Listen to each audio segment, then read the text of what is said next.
On a cold, snowy night in November 1986, a snowplow driver was working his usual route along River Road in Newtown, Connecticut. But at 3:30 in the morning, he saw something he would find out later that he is a witness to, and that he will never forget.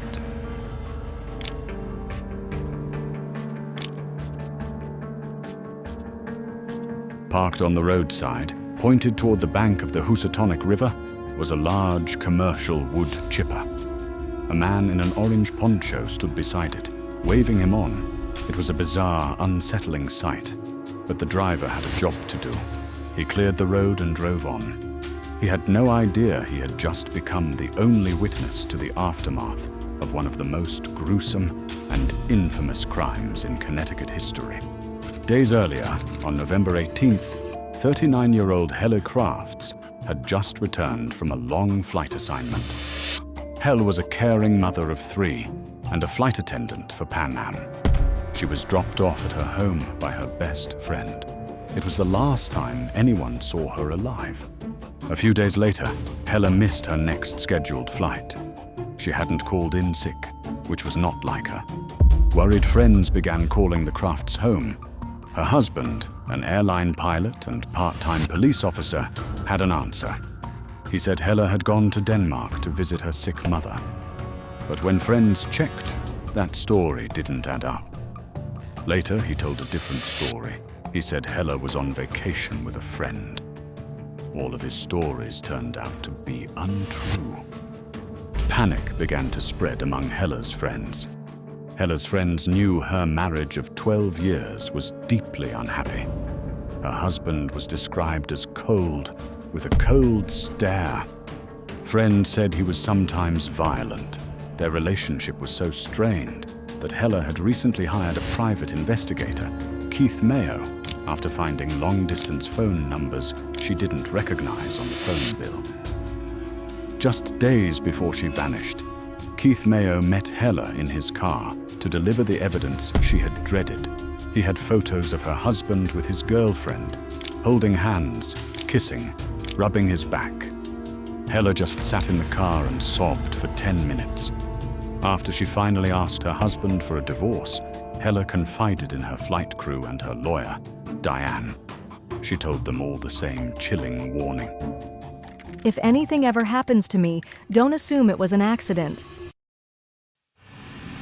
Helle's friends, her lawyer and private investigator, all went to the Newtown Police Department to report her missing.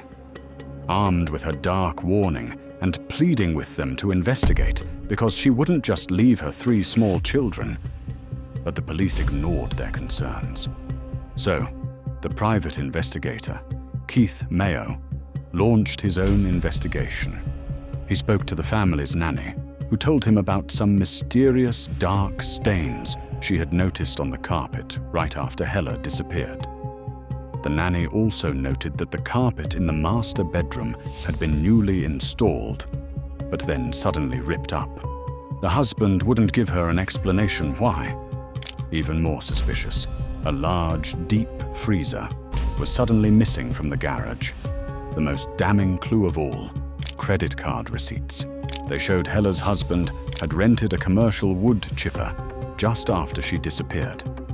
With Helle still missing, police finally brought her husband in for a lie detector test. He showed almost no reaction to the questions. Detectives couldn't conclude he was being deceptive. The case had hit a wall. There was no body, no weapon, and no confession. This is the story of how a husband would get away with murder, but the forensics might tell a different story.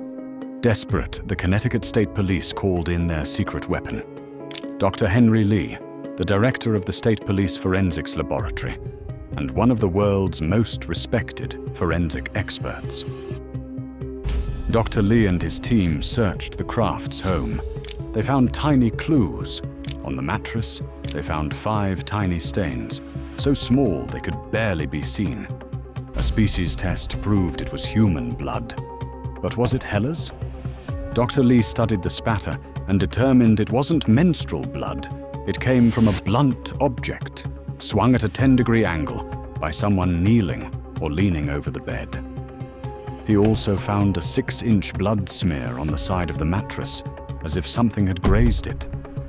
Nearby, bathroom towels had been recently washed, but Dr. Lee's special solution made them light up blue. They had been soaked in blood. Dr. Lee was certain Hella was dead.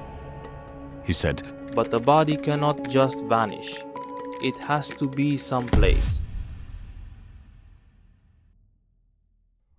That's when the snowplow driver's story and the wood chipper rental clicked into place.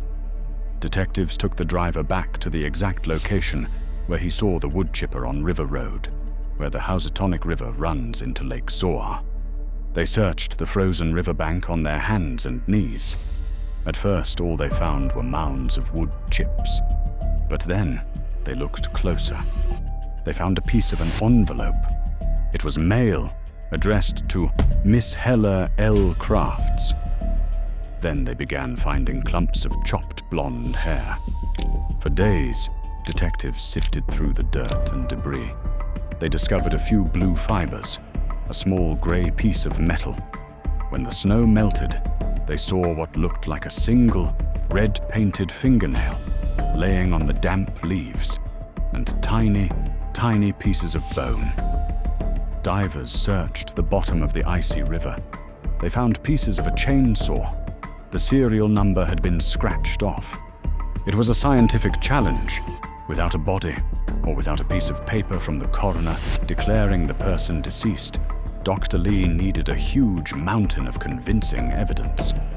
Dr. Lee called a meeting with his forensic team to go over a game plan.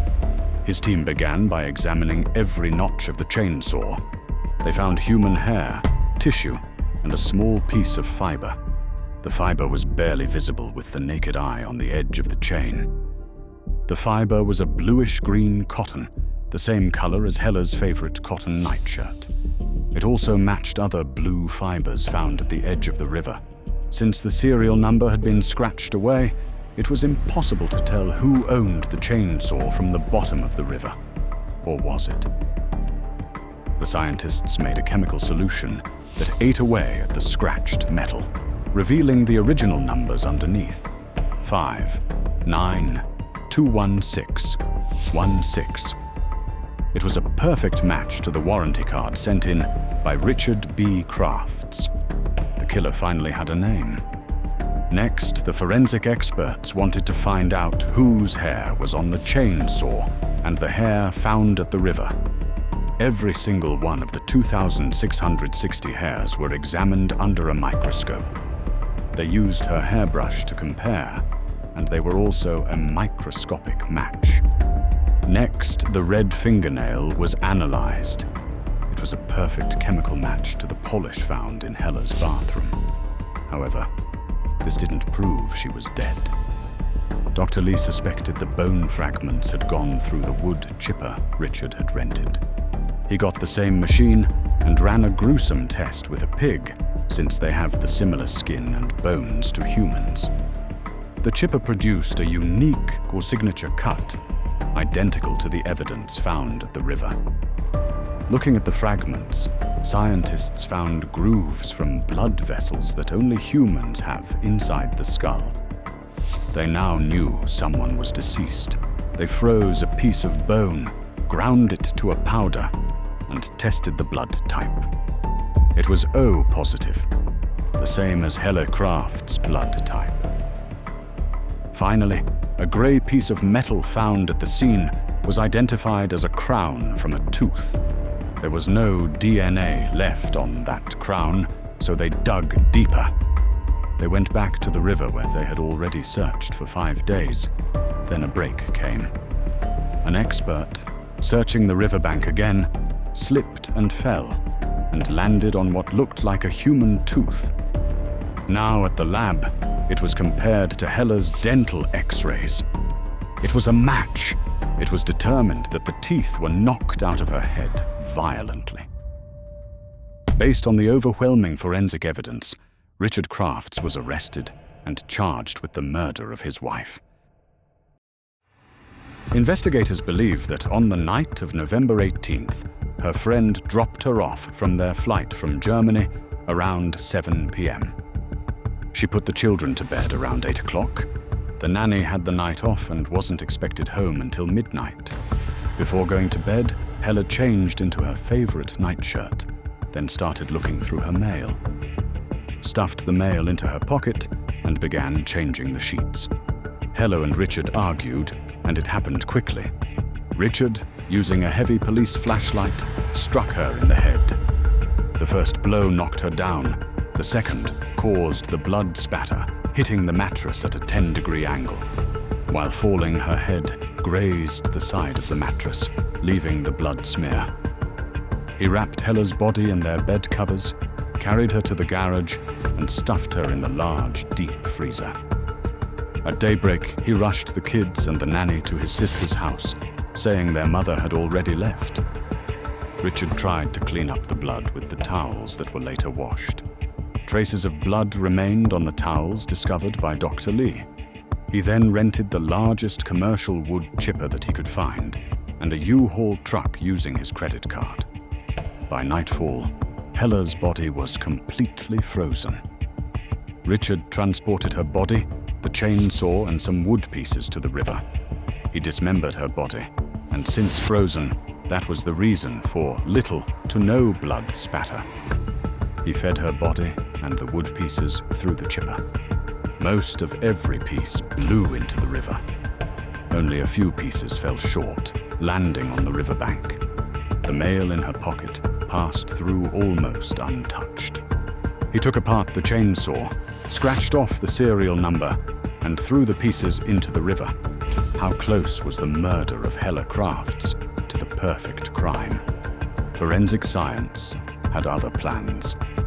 A jury of 11 men and 1 woman found Richard Crafts guilty of murder. He was sentenced in January 1990 to 50 years in prison. It was the first time in the state of Connecticut there was a murder conviction without a body. To this day, Richard Crafts protests his innocence